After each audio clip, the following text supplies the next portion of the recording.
daily pilot trip for water and ice so we don't die.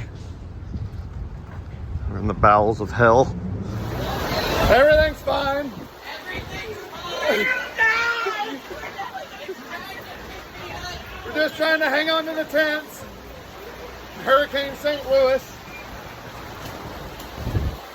Wild times. All right. Y'all run around barefoot. Had to take the shoes off, let the dogs breathe, and put the socks out to dry.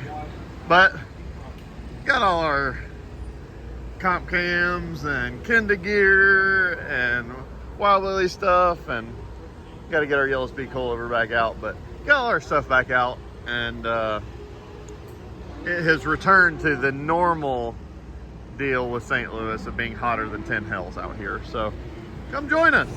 So we're having a little bit of an issue with the cam and crank sync. So it's kind of the same thing we had in qualifying last night, where it spit and cough a little bit. We thought we were going to get in the bottom 8 to change the crank sensor and have another go of it in the lap, because it did spit and cough and blow fire one time in the qualifying lap. Fortunately or unfortunately, we weren't in the bottom a little bit last night, so we didn't get a second lap. We did change the crank sensor, just went out and went in the burnout box and tried it, and now we're about to go again, so see if we can get this thing fixed. Headed to the autograph session. I got my cookie box of stuff to sign. So we've got the Kenda air freshener and our autograph cards. So come hang out and see us.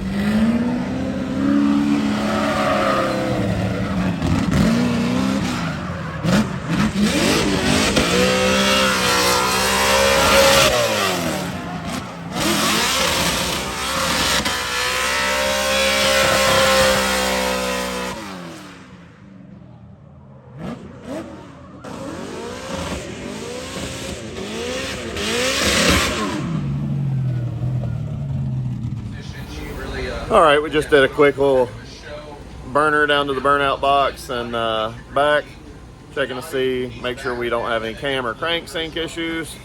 Got Andrew, the intern on the computer, working with FuelTech, Manny and those guys, trying to get this thing dialed up. That's our screen. Show you a couple other people. Mara, say hi. Mara's setting up the comp cams display. We'll have our Yellowspeed coilover out there shortly. That's Ernest. He likes Wild Willies, you can tell. He also likes jokes about the male anatomy. And then Jace on our left. He is from beautiful Seattle, Washington. Going to be helping us drag the rig back up to the Pacific Northwest and take care of it while it's up there. Although he will not be joining us in his hometown of Seattle, because he's going to be driving himself in Pro-Am, so give him a follow. And then Jake is fuel-teching, fixing our banners. Jake also has driven a lot in Pro-Am. He's been up on top helping tomorrow with some of the spotting duties and timing, and now he's trying to figure out what to do with his hands. So that's our team. Got our pit box back there. And I'm gonna finish dialing this thing up. Is that our trip? That was our trip. He was definitely wavering.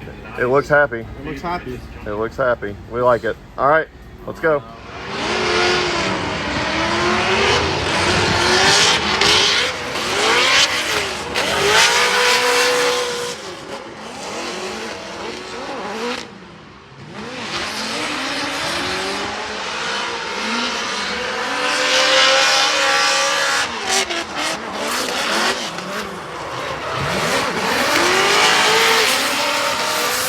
And there was like a hole in the clouds and everything was spiraling around it. It was like, kind of trippy. No, I'd rather in not. In a bad way. Yeah, exactly. All right, here we go. Dylan the Dozer Hughes versus Taylor Full Pull Hole, as he is suited and booted, ready to do battle here with Dylan Hughes in the royal purple BMW. Yep, we are live here with our GoPro, catching some action high above the Worldwide Technology Raceway Tower. And we are going back to this because we had that competition timeout called by Taylor Hull. So this is supposed to be the fourth battle, but kind of bouncing around here with Chelsea and Joao and all that. So here we go. Dylan the Dozer Hughes, Taylor Hull qualifying 24th, Dylan Hughes qualifying 9th. That royal purple BMW. All right, let's see. The lights are illuminating. Once they extinguish, ready to roll. Here we go. Dylan Hughes. Through that start chicane, we got a clean start, initiating that first outside zone. Dylan Hughes, we dropped a lot of tire there, but it looks like it could potentially just be one. Taylor Hull, that Comcams, Kenda Tires, Corvettes. Now coming to that third outside zone, Dylan Hughes seems to find the sweet spot right there. Now coming that last and final outside zone, gets on the red and white. Wow, explodes that lap. Holy cow. Oh man, that rumble strip, that absolutely exploded that back right. I think there was going to be a leading edge on that white area. Whoo-wee, Rick. That thing exploded like a pinata, but there's nothing sweet in that pinata at all. Those Forge Stars took a licking, but keeps on ticking. Look at the abuse those wheels took. They're still round, those Forge Star wheels. Was there a D-bead there at the finish, maybe? From look at what he did. He exploded the rumble. Thing. So if it is a D-bead, it's off course. He's allowed to change his tire, but he does need to call a competition timeout. So right here as we look at the run, zone 3, great job from Dylan. In the chase, you can see that Taylor Hull's a little bit further behind, and there that nice exploding, wow, that was aggressive. So he had the exploding rumble strip plus hitting the dirt there at the finish line. He did drop part of the tire there off of outside zone number 1. Does a great job through 2, and this is where he starts to pull away from Taylor Hull. Taylor Hull was never really super close, but this is where he truly builds that gap. And then he gets a tire on the rumble strip, which is considered a tire off, of course, and then right at the finish there. Wow, did he get up on 3 or 2 wheels there when he hit the end of the track? Yeah, hit the end of the track. Watch this, just bang, bongo, boom. Oh, holy cow. So violent. Yeah, it was violent. I mean, that front right, obviously the back right. Smooth, and it has to be, like I said, predictable. It's what we're going for so that we can have close tandem battles. And everybody understands that, but sometimes you make a mistake in the car. Your car is going offline and you need to correct it. So you grab that handbrake or you slow down in the wrong spot. It's not that they're doing it purposefully, we hope. No, right. In the majority of the cases, it's not. No. But what it's going to do is affect that chase driver, and we just have to analyze how much it did and score it accordingly.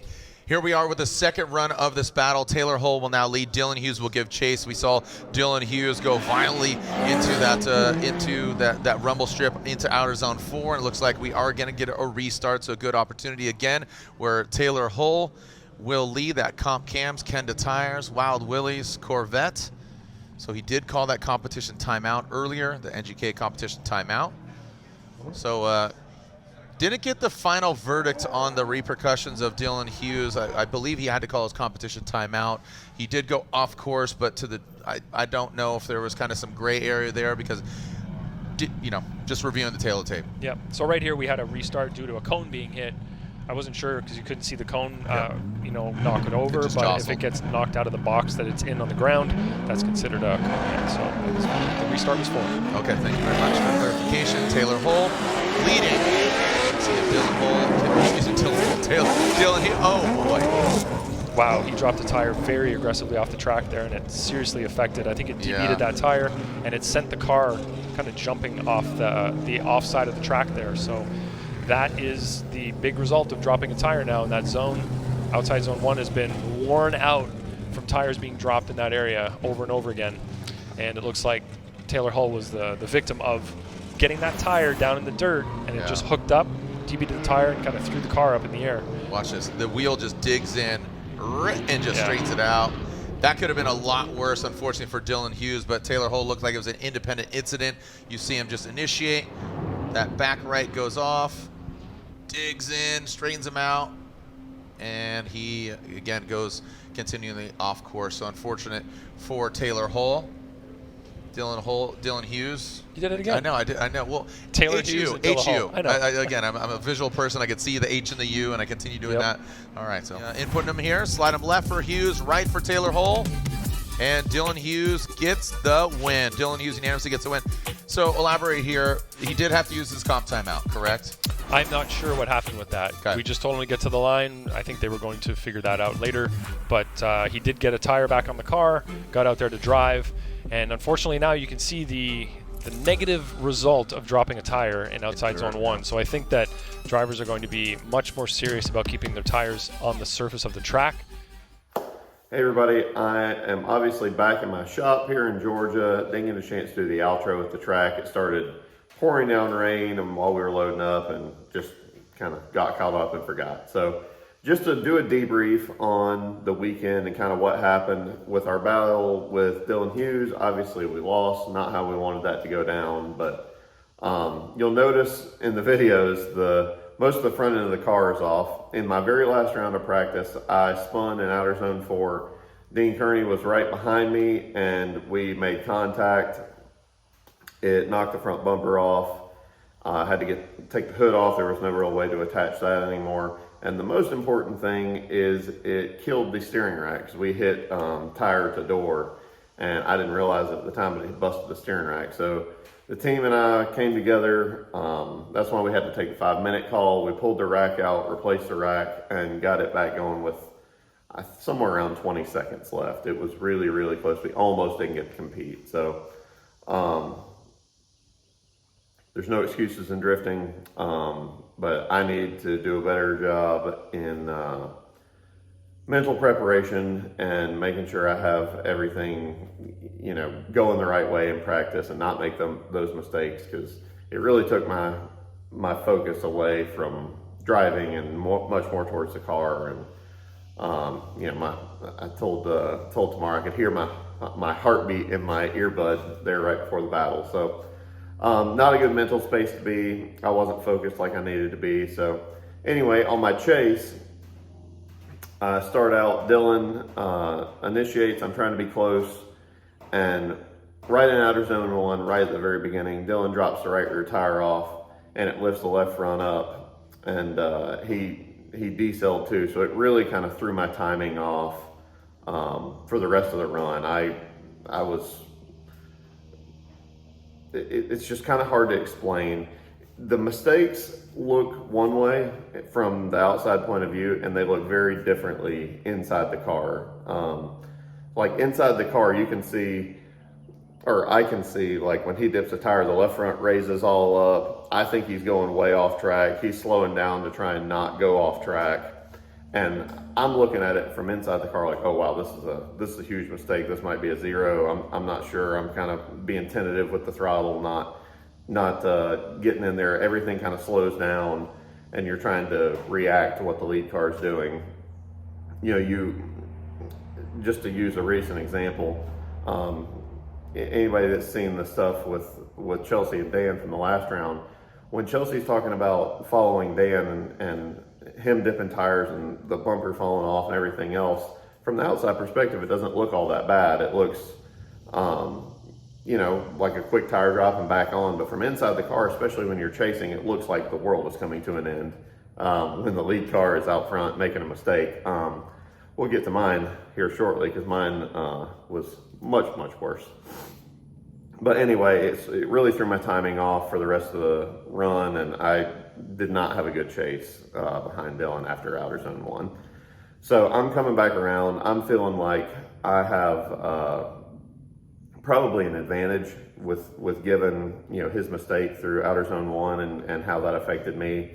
Still not 100% sure how the judges viewed an advantage or not an advantage, but anyway, that's kind of what my thought process was in the car coming back around to do my chase.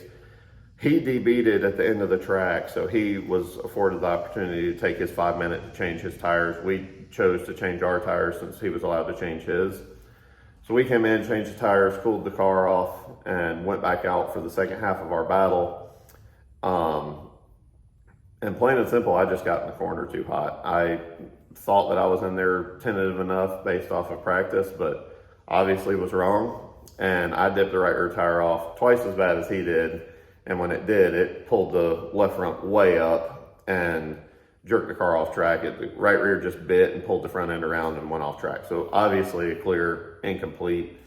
I'm still disappointed that we didn't just get it one more time, just since we both made some pretty large errors in the lead, but not the way it went. So we're back here now, and the car went to Seattle with Jace, and we're probably going to try and get up there a little bit early to do some upgrades to the car in Seattle, but he's going to take good care of it. And yeah, 3 rounds left. Got some good opportunities to finish strong, but in the interim, I've got this car behind me. We're going to do 2 races here in Georgia with the Wild Willies late model, and yeah, just try and have a good time and work on this stuff until we go back to FD. But our comp cams team with the Corvette we've struggled the last couple rounds, and we got to try and find a way to kind of get our mojo back, so to speak. It's been a tough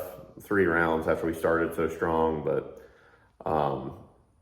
we're confident that we're making a lot of gains on the Kenda tires with the Yellowspeeds, and I'm just very blessed to have the crew and the partners and the fans behind us, and we'll see what happens here in Seattle and for the rest of the year. We really need to try and finish strong, get up there and at least try and get a top 16 points finish. So that's what our goal is moving forward. So thank you for taking the time to watch, like, comment, subscribe. We will see you on the next video.